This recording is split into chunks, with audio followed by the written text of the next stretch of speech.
గజ గజ అంటే గజ గజ. ఒక ఎమ్మెల్యే ఒకడు మాట్లాడతాడు, ఇంకో ఎమ్మెల్యే ఇంకోడు మాట్లాడతాడు, ఇంకో ఎమ్మెల్యే ఇంకోడు మాట్లాడతాడు. ఇలా దానం నాగేందర్ గారు మాట్లాడిండు స్టేట్మెంట్ ఆంధ్రజ్యోతిలో నేను చూసిన. బీఆర్ఎస్ పార్టీ అట బిచ్చగాలన్నమాట. మిస్టర్ దానం నాగేందర్ సాబ్, బిచ్చగానివి నువ్వు, అది మేమన్నే. మీ ముఖ్యమంత్రి నువ్వు బిచ్చగానివి దివాన్ షా బార్ దగ్గర బీడీలు అమ్ముకుంటున్నావు అని అన్నది మీ ముఖ్యమంత్రి రేవంత్ రెడ్డి గారు. బిచ్చగాని అనేది నువ్వు, మేం కాదు కదా. పూటకో పార్టీ పూటకో మాట ఉండేటోని నువ్వు కదా.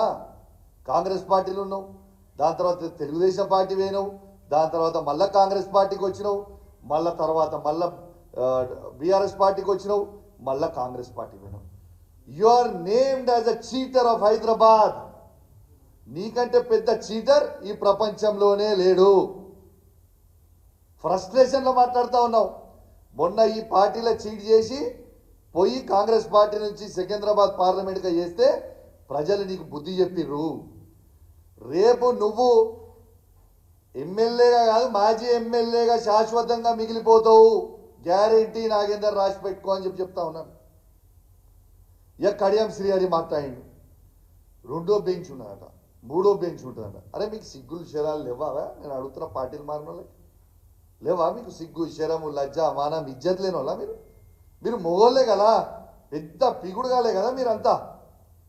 మరి మీకు దమ్ముంటే రాజీనామా చేసి ఎలక్షన్ రాదు, ప్రజలు జవాబు చెప్తారు కదా. కడియం శ్రీహరి గారు పచ్చి మోసగాడు. ఏదో నేను పెద్ద క్యారెక్టర్ మనిషిని, నాకు బాగా క్యారెక్టర్ ఉందని చెప్పుకొని బిల్డప్ ఇస్తాడు. ఆయనంత పెద్ద చీటర్ని ఈ ప్రపంచంలో నేను చూడలేదు.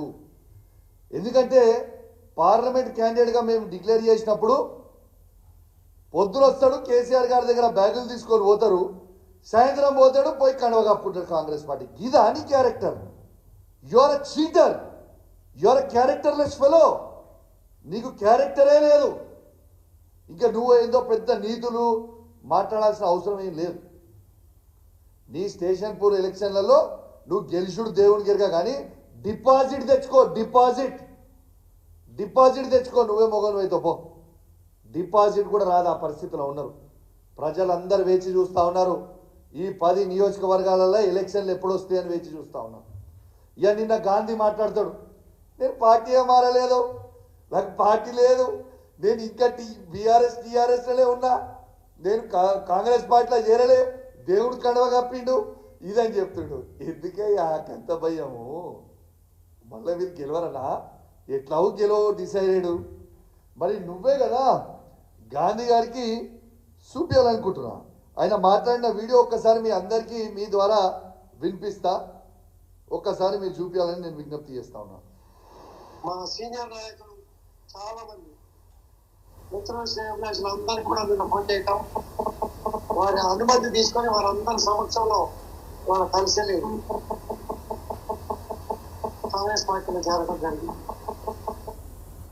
మీడియాలో అయినారు కదా, స్వయంగా గాంధీ గారే వారి నోటి నుంచి కాంగ్రెస్ పార్టీలో చేరినా అని చెప్పినావు. నిన్నేం చెప్తావు? అది కాంగ్రెస్ కండువ కాదు, దేవుడి కండువ అని చెప్తావు. ఎందుకే మీకు అంత భయము?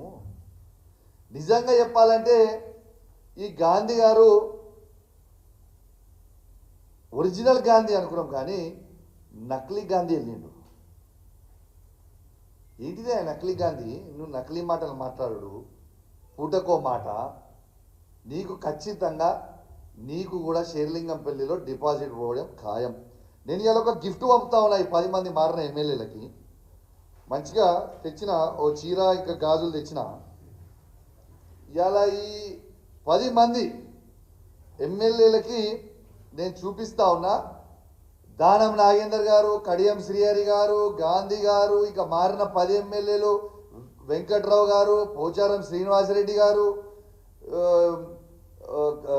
కృష్ణమోహన్ గారు ఉన్న 10 ఎమ్మెల్యేలు మీకు శాత కాకపోతే ఇగో ఈ చీరలు గాజులు కొనుక్కొని వేసుకొని తిరుగు రిపబ్లిక్లా.